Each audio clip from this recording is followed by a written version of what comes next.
அதிகாரம் 14.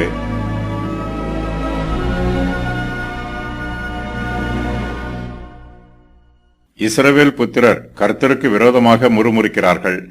அவர்கள் கர்த்தருடைய வார்த்தையை நம்பாமல் அவருக்கு விரோதமாக கலகம் பண்ணுகிறார்கள். இதனால் கர்த்தருக்கும் இஸ்ரவேல் புத்திரருக்கும் இடையே வாக்குவாதம் உண்டாயிற்று. கர்த்தர் இஸ்ரவேல் புத்திரர் மீது கோபப்படுகிறார். அவர்கள் கானான் தேசத்தின் இளைப்பாறுதலில் பிரவேசிப்பதில்லை என்று கர்த்தர் தம்முடைய கோபத்திலே சொல்லுகிறார். கானான் தேசத்தை சுற்றி பார்த்து வந்தவர்களில் 10 பேர் அந்த தேசத்தை குறித்து இஸ்ரவேல் புத்திரருக்குள்ளே துர்ச்செய்தி பரம்பச் செய்கிறார்கள். இதனால் இஸ்ரவேல் புத்திரர் கர்த்தருக்கு விரோதமாக கலகம் பண்ணுகிறார்கள். மோசேயும் ஆரோனும் காலேபும் யோசுவாவும் இஸ்ரவேல் புத்திரருடைய கலகத்தை அடக்குவதற்கு முயற்சி செய்கிறார்கள். ஆனால் அவர்களுடைய முயற்சி பிரயோஜனம் இல்லாமல் போயிற்று. இஸ்ரவேல் புத்திரர் கர்த்தருக்கு விரோதமாக கலகம் பண்ணுகிறார்கள்.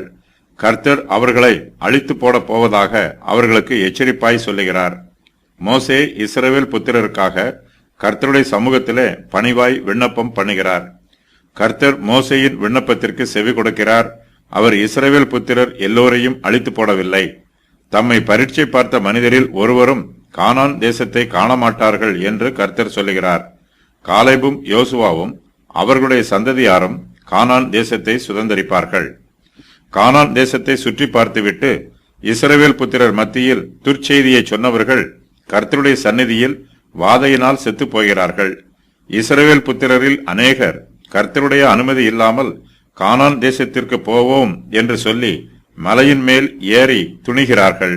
அமலேக்கியரும் கானானியரும் இஸ்ரவேல் புத்திரரை முறியடித்து துரத்துகிறார்கள்.